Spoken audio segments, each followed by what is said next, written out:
আসসালামু আলাইকুম। এখন শুনবেন সংবাদ শিরোনাম। এইচএসসিতে ফল বিপর্যয়ের পর শিক্ষা প্রতিষ্ঠান ও শিক্ষকের মান এবং এমপিও নির্ভর ব্যবস্থাপনা নিয়ে প্রশ্ন, নিয়মিত পাঠ চর্চার বিকল্প নেই মত বিশেষজ্ঞদের। রাতের অন্ধকারে টর্চ জ্বালিয়ে সংঘর্ষে জড়ালো ব্রাহ্মণবাড়িয়ার 2 গ্রামের মানুষ, পুকুরে গোসল করা নিয়ে বিরোধের জের। রাজধানীর ধামরাইয়ে খোলা সেপটিক ট্যাঙ্কে পড়ে 2 শিশুর মৃত্যু, রাতেই তল্লাশির পর উদ্ধার, আইনি ব্যবস্থা প্রক্রিয়াধীন বলছে পুলিশ। শেরপুরের সীমান্তবর্তী জনপদে হামলা চালিয়ে বাড়িঘর ধ্বংস করছে বন্য হাতি, নষ্ট হচ্ছে ফসল, বন কর্মকর্তারা উদাসীন, অভিযোগ স্থানীয়দের। আসসালামু আলাইকুম। এতক্ষণ দেখছিলেন সংবাদ শিরোনাম, এখন দেখবেন বিস্তারিত। এইচএসসি পরীক্ষার ফলাফল প্রকাশের পর এবার আলোচনায় এসেছে শতভাগ ফেল করা শিক্ষা প্রতিষ্ঠানগুলোর তালিকা। শিক্ষা বোর্ডের তথ্য মতে 202টি শিক্ষা প্রতিষ্ঠানের একজন পরীক্ষার্থী উত্তীর্ণ হয়নি। অকৃতকার্য হয়েছে 5 লাখেরও বেশি ছাত্রছাত্রী। ফলাফলের এমন চিত্রে প্রশ্ন উঠছে শিক্ষক ও শিক্ষা প্রতিষ্ঠানগুলোর মান এবং এমপিও নির্ভর ব্যবস্থাপনা নিয়ে।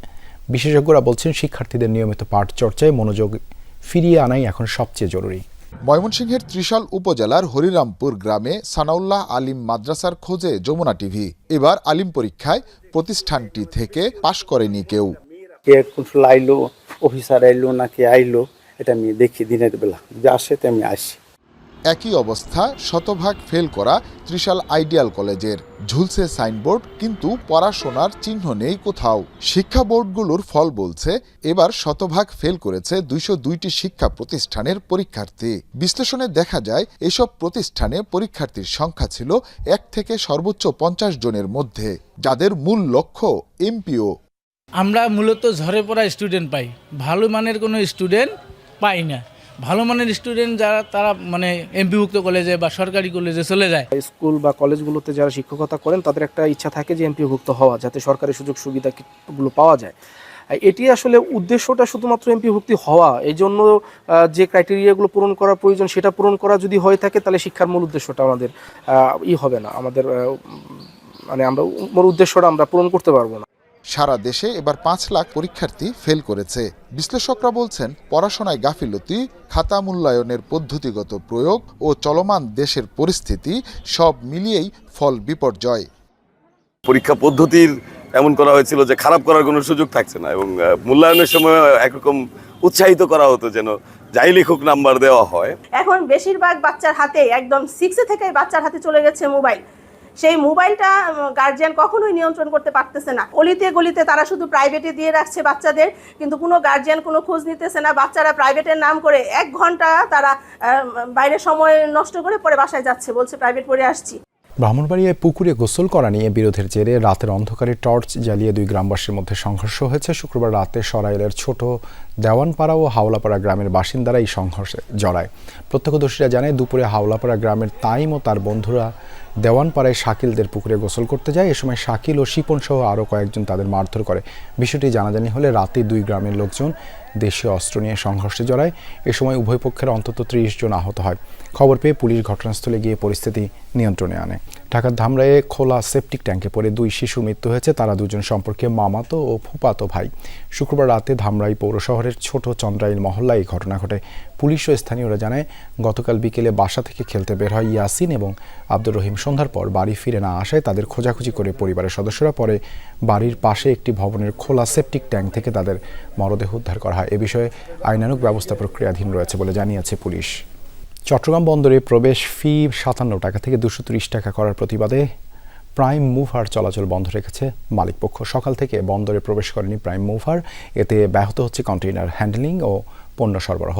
মালিকপক্ষের দাবি বন্দরে বিভিন্ন ধরনের সেবা মাশুল বাড়ানো হয়েছে। প্রাইম মুভারের প্রবেশ ফি 4 গুণ বেড়েছে। এমন সিদ্ধান্তে আর্থিক ক্ষতির মুখে পড়েছেন মালিক চালকরা।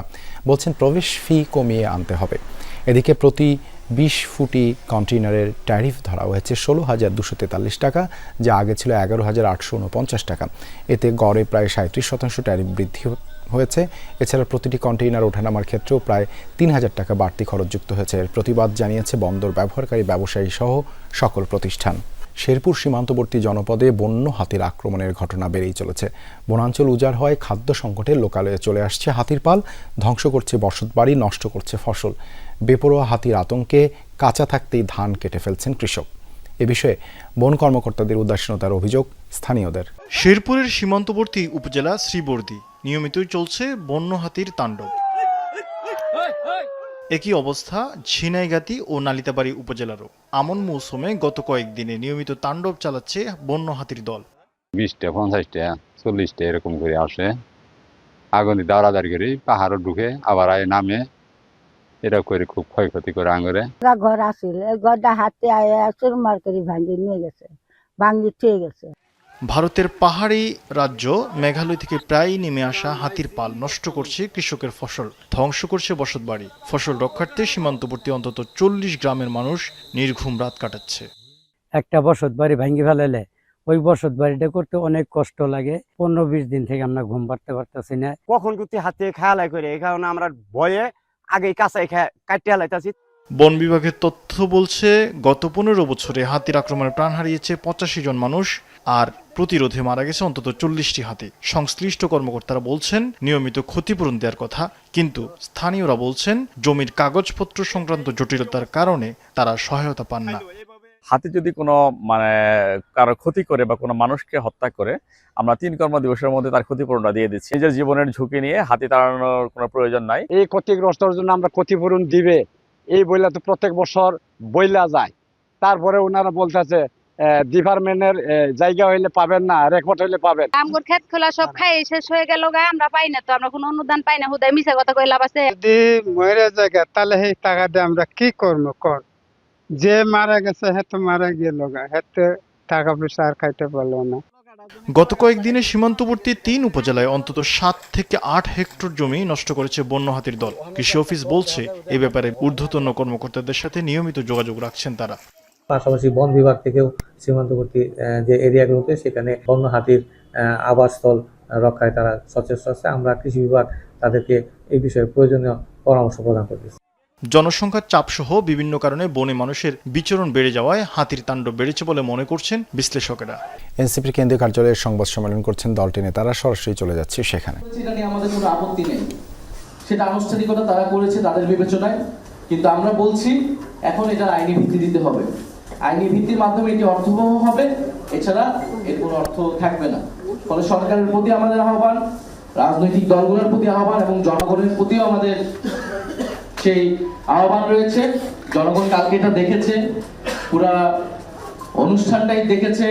সেখানে জুলাই যোদ্ধা যারা ছিলেন, শহীদ পরিবারদেরকে এইভাবে অবমাননা করা হয়েছে এবং জনগণের সাথে কোনো ধরনের সম্পর্ক, কোনো সংশ্লিষ্টতা ছিল, জনগণের আকাঙ্ক্ষার কোনো বাস্তবায়ন বা প্রতিফলন গতকালকের অনুষ্ঠানে ঘটেছে বলে আমরা মনে করি না।